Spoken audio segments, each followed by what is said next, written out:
Boa noite, alunas do oitavo período do curso de enfermagem das Faculdades Integradas de Três Lagoas, AEMS.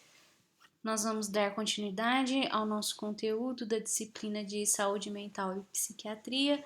A aula de hoje é sobre o transtorno de ansiedade generalizada no adulto. Nós já discutimos um pouco sobre a ansiedade quando nós falamos dos principais problemas que atingem as crianças. Então, hoje a aula é mais voltada para o transtorno generalizado da ansiedade que acontece em pessoas adultas. Antes de falar do transtorno generalizado, é importante a gente pensar que os transtornos ansiosos, eles afetam grande parte da população, de modo que no mundo inteiro, estudo da OMS, Organização Mundial de Saúde, do ano de 2017, mostra que 3,6% da população ao redor do mundo possui algum tipo de transtorno de ansiedade. Entretanto, o continente americano, aqui onde nós vivemos, as mulheres apresentam essa prevalência de 7,7%, então é praticamente mais que o dobro, né, do que no mundo inteiro. Então, no nosso continente existem mais mulheres com transtornos ansiosos e os homens com 3,6% de prevalência. Então, aqui no nosso continente a prevalência é mais alta.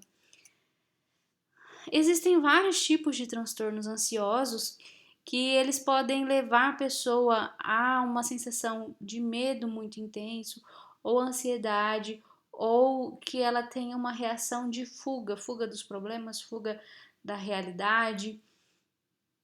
E entre os transtornos de ansiedade, de um modo geral, estão a agorafobia, o transtorno ou síndrome do pânico, transtorno obsessivo compulsivo, a fobia social, o estresse pós-traumático e, obviamente, os transtornos de ansiedade generalizada. Então, todos esses são transtornos que ocorrem em decorrência de ansiedade.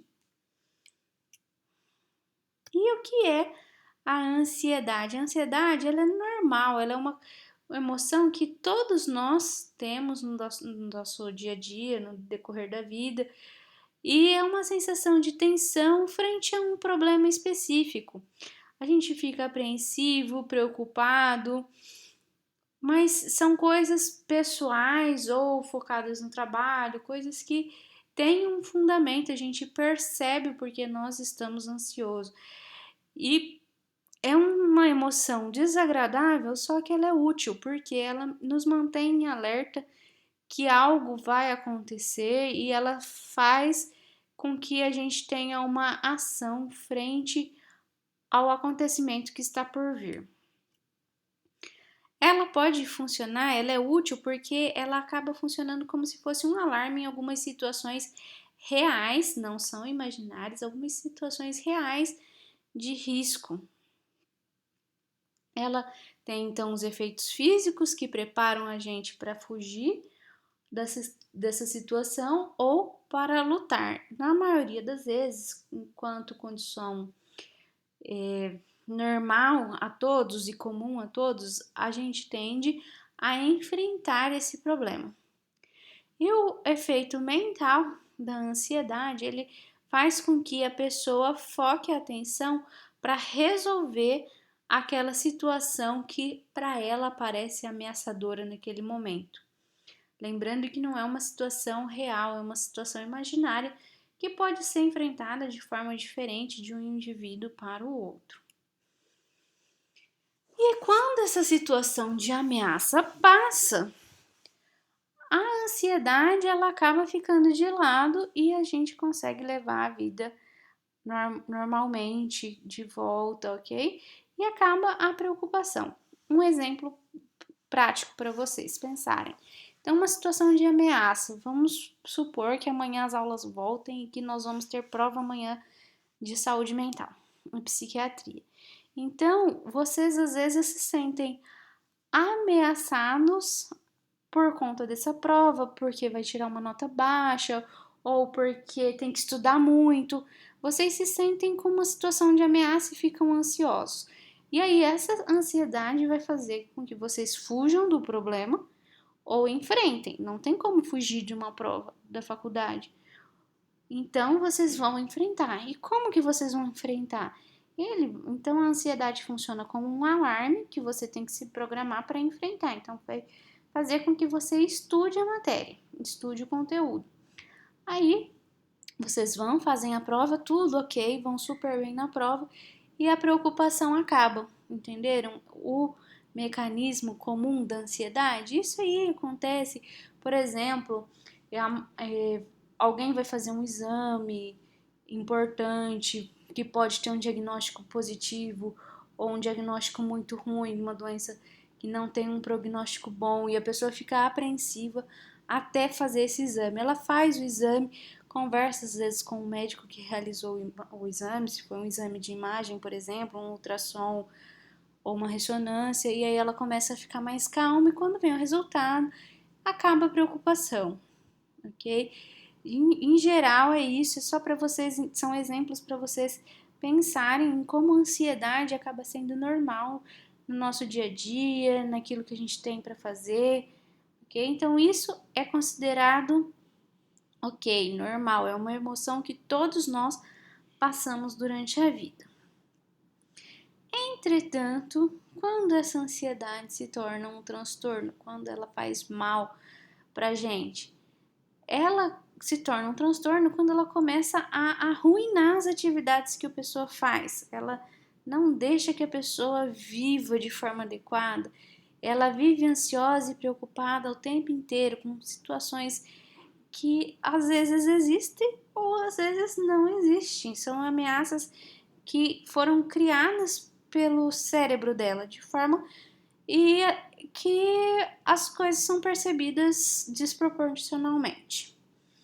E isso leva a pessoa a ter uma reação exagerada de medo, não consegue enfrentar, ela pensa que ela é fraca em frente a isso, e ela fica instável, se sente rejeitada, tem uma alteração de humor muito importante, não consegue concluir os pensamentos, não consegue focar em outras coisas, mas também quando ela foca nessa ameaça que pode ser inexistente, ou ela é real, mas ela é percebida de forma desproporcional, ela não consegue achar uma solução para enfrentar. Ela é incontrolável, esse transtorno ele é incontrolável, a pessoa não consegue colocar rédeas no seu sentimento, não consegue focar em outras coisas, é extremamente perturbadora, ameaçadora, interfere nas relações interpessoais, às vezes a pessoa, e no desempenho profissional também. Às vezes a pessoa não consegue concluir o raciocínio, ela não consegue falar o que está causando a ansiedade, ela não consegue expor, não consegue conversar com os familiares, com os colegas, para que eles ajudem. E isso pode levar a uma dificuldade no desempenho no dia a dia. Às vezes a pessoa está ansiosa com algum processo de mudança no trabalho, ela não consegue acompanhar de forma adequada, mas ela não consegue expor a sua preocupação e ansiedade frente a isso. Ela não consegue conversar, trocar uma ideia com outro colega de trabalho, e aí isso vai causar uma queda no desempenho dele. E essa queda de desempenho já vai ser uma outra causa de ansiedade e assim vai indo, vai se tornando um ciclo vicioso. É uma ansiedade intensa e é frequente, ela é presente em quase 24 horas do dia da pessoa. Percebem como o transtorno de ansiedade generalizada é diferente dessa ansiedade que a gente vive no dia a dia? Ela está presente em várias situações da vida, sejam elas boas ou ruins, independe de ter um risco ou não, mas a pessoa sempre encontra as situações como se fossem um risco ou uma ameaça para ela. Ela não consegue ver que algumas coisas são acontecimentos normais, que não representam risco. E sempre que uma preocupação é resolvida, já surge outra, e aí é como eu acabei de dizer que se torna um ciclo vicioso, tá? 24 horas por dia, surgindo novas ameaças, novos problemas, novos pensamentos ansiosos no decorrer do dia. Essa situação de ansiedade generalizada, ela é suportada, mas com grande sofrimento. A gente percebe que a pessoa está em sofrimento, mas às vezes a gente não percebe que é em decorrência de uma ansiedade, mas a própria pessoa sabe que esse sofrimento é causado pela ansiedade, pelo medo de enfrentar a situação, pela ameaça que ela está sentindo. E para que ele realize as atividades de forma adequada, por exemplo, no trabalho, precisa haver a participação de outra pessoa para que ele consiga concluir aquela etapa no serviço. Ou dentro de casa, às vezes tem uma situação difícil, a pessoa não consegue enfrentar. A pessoa precisa de alguém para ajudar, um filho, o esposo, a esposa, mãe, pai. Ela não consegue resolver as situações sozinhas. E quando a gente percebe que a pessoa está numa situação assim, a gente se propõe a ajudar e geralmente a pessoa aceita a ajuda. Isso afeta de forma muito importante a qualidade de vida, porque é uma pessoa que se sente impotente, incapaz, não consegue fazer nada sozinha e, portanto, perde a sua independência, porque sempre vai precisar de alguém para concluir ou ajudar a concluir uma etapa, passar por aquele risco imaginário que ele está pensando que está vivendo. As causas da ansiedade generalizada, assim como nos transtornos mentais, de uma forma geral, que a gente vê, elas possuem fatores ambientais, psicológicos, genéticos, biológicos e sociais. Então, às vezes, a pessoa tem uma predisposição, sim, a desenvolver a ansiedade generalizada, uma predisposição genética, alguma coisa hereditária. Entretanto, de acordo com a interação dos próprios fatores psicológicos, o ambiente que a pessoa vive, o ambiente que a pessoa cresceu, pode desenvolver ou não a ansiedade generalizada. Lembrando que ambientes estressantes, ambientes de violência, são mais propensos a levarem o desenvolvimento de transtorno nas pessoas. E qual seria o tratamento do transtorno da ansiedade generalizada? Existe um vídeo, um link que eu deixei para vocês lá no roteiro da aula de hoje. Assistam falando sobre o tratamento de uma forma no geral. É um vídeo complementar e é importante que vocês assistam para conhecer um pouco mais os tratamentos. O tratamento da ansiedade ele vai envolver principalmente as medidas não farmacológicas, né? Ela vai combinar diversas técnicas, não é só uma coisa que vai resolver a vida da pessoa com um transtorno de ansiedade generalizada. E a gente pode e deve incentivar essas práticas combinadas, como por exemplo, atividade física, práticas integrativas. Aqui as práticas integrativas, elas são uma especialidade também da enfermagem, não só da enfermagem, mas nós também podemos exercer, que elas incluem, e além de exercer, nós podemos também orientar. Inclui a meditação, reiki, massagem, floral, fitoterapia, acupuntura, auriculoterapia. Isso daí pode auxiliar para que a pessoa reduza essa ansiedade. Oração, a gente pode e deve incentivar a pessoa. Essas atividades, elas fazem com que a pessoa foque nela mesma e se esqueça um pouco das ameaças que elas pensam viver ou que elas vivem, né, reais e potenciais. Então, o objetivo do tratamento do transtorno de ansiedade generalizada é esse, de fazer com que a pessoa foque em si mesma, nas ações que ela está fazendo naquele momento, e esqueça ou coloque de lado as situações colocadas por ela mesma como ameaçadoras. Outras formas de tratamento, da ansiedade generalizada são a psicoterapia, pode ser feita com musicoterapia também, com psiquiatra, com psicólogo. E os medicamentos que podem ser da classe ansiolítica ou antidepressivo. Esses medicamentos a gente espera que o paciente não utilize pela vida inteira e que ele consiga desenvolver mecanismos de enfrentamento da ansiedade generalizada. Eles têm o objetivo de manter os níveis de serotonina em nível adequado para causar uma sensação de bem-estar, de confiança para esses pacientes, para que eles consigam enfrentar a vida de forma melhor. E qual é a assistência de enfermagem frente às pessoas com transtorno de ansiedade generalizada? Reconhecer os sinais e sintomas da ansiedade patológica. Então, quando a pessoa não tem